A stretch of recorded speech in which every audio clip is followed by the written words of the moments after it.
ఏమైంది మావా? ఎవరో ఫోన్ రా. ఏంటి శ్రీ, 15 డేస్ నుంచి ఫోన్ లేదు, SMS లేదు. ఎన్నిసార్లు ఫోన్ చేసినా రెస్పాండ్ అవ్వట్లేదు. Chill baby, I'm little bit busy. ఐటీలో రెసిషన్ వల్ల జాబ్ పోయింది. చాలా స్ట్రగుల్లో ఉన్నాను. కొంచెం మనీ ఉంటే అరేంజ్ చేయగలవా? ఖాళీగా ఉంటే చెప్పు, పబ్కి వెళ్దాం. ఫ్రీగా ఉంటే చెప్పు, రిసార్ట్కి వెళ్దాం. అంతేగాని మనీ కోసం మాత్రం ఇంకెప్పుడు కాల్ చేయకు. సరియు, లైట్ ఆపు. ఏంటో పట్టపగలు కూడా లైట్లు ఇస్తున్నారు. ఏంటి రూపా? ఆంటీ, నేను రూమ్ ఖాళీ చేస్తున్నాను. హాస్టల్ ఫీజు కింద ఇది ఉంచండి. నేను తర్వాత డబ్బులిచ్చి తీసుకెళ్తాను.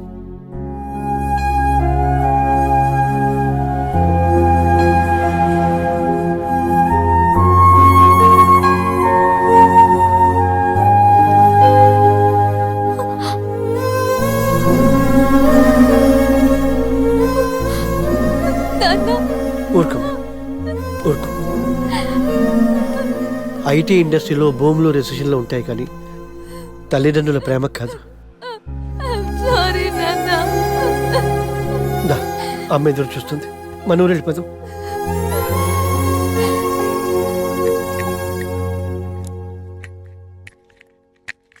ఇప్పుడు ఎలా ఉంది గణేష్?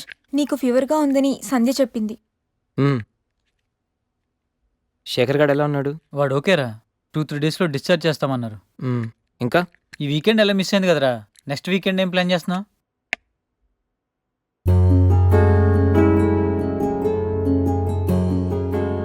ఈ వీకెండ్ మిస్ అవడం కాదురా. I think I'm in love with Sandhya. What? అయినా నీకు లవ్తో అంత అటాచ్మెంట్ లేదు కదరా. గైస్, ఈ వీకెండ్ నేను సంధ్యని ప్రపోజ్ చేద్దాం అనుకుంటున్నాను. లైఫ్లో నేను చాలామంది అమ్మాయిల జీవితాలతో ఆడుకున్నాను. లవ్ అనే పేరుతో చాలామందిని మోసం చేశాను. అమ్మాయిలంటే ఇలాంటి వాళ్ళు అలాంటి వాళ్ళని చాలా థియరీస్ క్రియేట్ చేశాను. కానీ అదెంత తప్పు, నేనెంత ఫూలిష్గా బిహేవ్ చేశానో మన శేఖర్ గారిని చూసిన తర్వాత అర్థమైందిరా. నా వల్ల ఎంతమంది హర్ట్ అయి ఉంటారు కదా. మన శేఖర్ గారిలా ఎంతమంది సూసైడ్ అటెంప్ట్ చేసి ఉంటారో తలుచుకుంటే నాకు నా మీద ఆశయం వేస్తుందిరా. కానీ నిజమైన లవ్ అంటే ఏంటో ఫస్ట్ టైం లైఫ్లో సంధిలో చూశాను. నిజానికి నేనైతే తనతో ఎంజాయ్ చేయడానికి లివ్ ఇన్ రిలేషన్షిప్లోకి లాక్కొచ్చాను. కానీ సంధ్య తనకు నా మీద అభిమానంతో, నా మీద నమ్మకంతో నాతో కలిసి ఉండడానికి ఒప్పుకుంది. సంధ్యను పొందడానికి నేను ఎన్ని ప్లాన్లు వేసినా తను మాత్రం నాలో మంచి మాత్రం చూసిన గొప్ప మనసురా తంది. నేను నా బర్త్డే అన్న విషయం మర్చిపోయి సంధ్యతో ఎలా ఎంజాయ్ చేయాలని ప్లాన్ చేస్తుంటే తను మాత్రం ఎప్పుడెప్పుడు 12 అవుతుందని కేక్ క్యాండిల్స్తో నా కోసం ఎదురు చూసిన ఆ క్షణం పూర్తిగా మారిపోయాను రా. Happy birthday Ganesh. నువ్వు మంచివాడివి గణేష్. నువ్వు నవ్వుతూ ఎదుటి వాళ్ళని ఎప్పుడూ నవ్విస్తూ హ్యాపీగా ఉంటావు. ఒక అమ్మాయి నిజంగా ప్రేమిస్తే ఆ ప్రేమ ఇంత గొప్పగా ఉంటుందని సంధ్యను చూసిన తర్వాత అర్థమైంది.